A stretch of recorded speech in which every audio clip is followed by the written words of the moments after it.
9 facts you don't know about animal welfare. Animal welfare is often at the top of the EU agenda and discussions in Brussels. In fact, there is need to reflect in the legislation the different technical, agronomic and scientific developments occurring around this matter. Still, debates can be emotionally charged, and there can be a tendency to reduce complex issues to catchy slogans or images. Elements that should be debated risk being ignored or relegated to the background, partly because of their complexity. Here are 9 facts that are often overlooked on what animal welfare entails. We can really only understand what animal welfare entails by recognizing all the interconnections. 1. Europe has the highest standards of animal welfare in the world. The European Union already has, today, the most advanced animal welfare standards in the world. The first European regulations for protecting farm animals date back to the 1970s. The 1998 Directive on Protecting Animals Kept for Farming Purposes lays down general rules for protecting all livestock, including fish.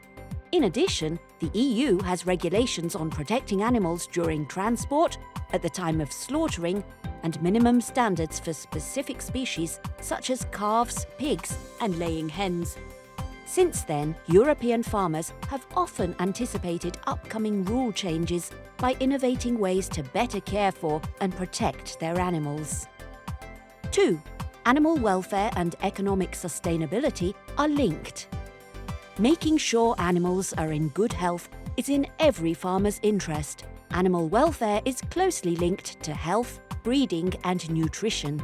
Well cared for animals mean animals that produce better.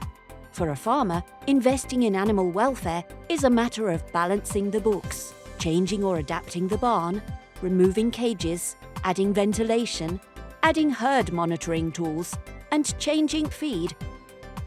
Represent high costs ranging from a few thousand to hundreds of thousands of euros, and a farmer can only invest if his business is financially healthy.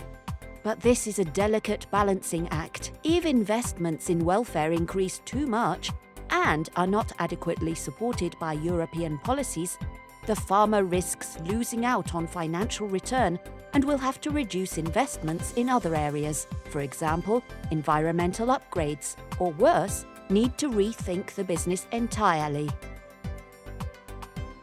3. Smaller farms don't mean better animal welfare.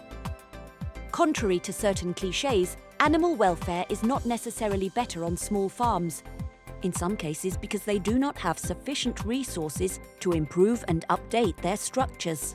Increasing standards and regulations come with significant financial, structural, and human costs, which may be too heavy for small producers.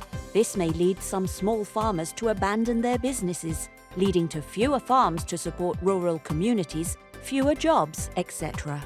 For this reason, particular attention should be paid to measuring the social and economic impact on farms. 4. Imperfect regulations can force family farms to shut down. Thanks to more than 50 trade agreements, the EU trades many products of animal origin. If the EU decides unilaterally to raise its animal welfare standards, this comes at a cost to farmers and becomes an economic advantage for trading partners who export to Europe. The risk is that European livestock production will be reduced, and we will import from countries that may not apply equal standards on animal welfare. If we don't pay attention to these business dynamics, the consequences could be the opposite of what we want. 5. Who pays animal welfare costs?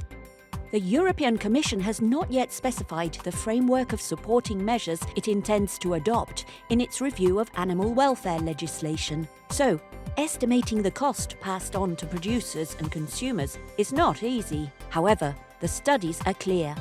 It is impossible to avoid increasing consumer prices through costs solely borne by farmers. The CAP budget already includes programs that enable farmers to improve animal welfare. However, the European Commission recognizes that the CAP budget will not be sufficient to meet the multiple ambitions of these policies. 6. Updating farms requires time and long-term planning. A farmer must adapt to the long cycles of nature. Therefore, in addition to the costs of implementing animal welfare measures, the time factor must also be considered. A complete barn renovation, a change in infrastructure, a new agronomic practice also require many years to implement and produce a benefit. A farming family needs to know rules will not change again soon to evaluate what can be done and in how much time. But if regulations change rapidly and transition periods are too tight, the investment becomes difficult, if not impossible, to sustain. 7. Veterinary medicines, but only when needed. Like people, medicines can help sick animals return to good health. Like with people, in general, healthy animals are happy animals. But of course, all medicines should be used only when necessary, in line with good animal husbandry.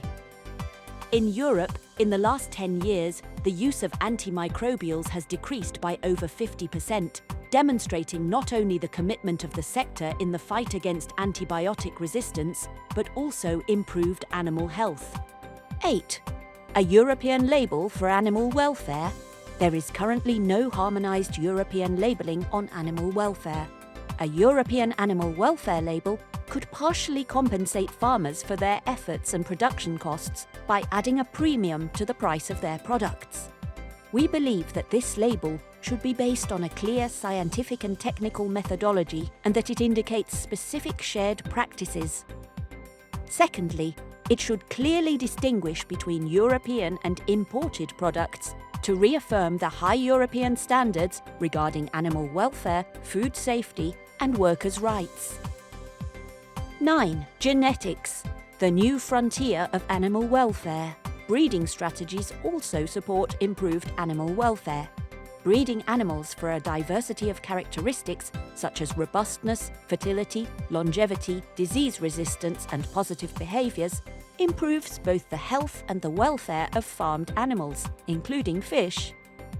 Contrary to common beliefs, past breeding practices, such as selection solely for specific traits for productivity, are no longer the norm. Genetics today strongly focus on animal welfare, adaptation to and mitigation of climate change impacts, and many others.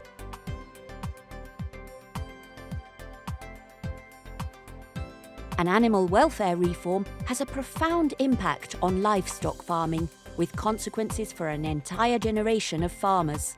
Therefore, it is important to adopt balanced political decisions that reconcile animal welfare with the preservation of EU production capacity and continued vibrant rural areas.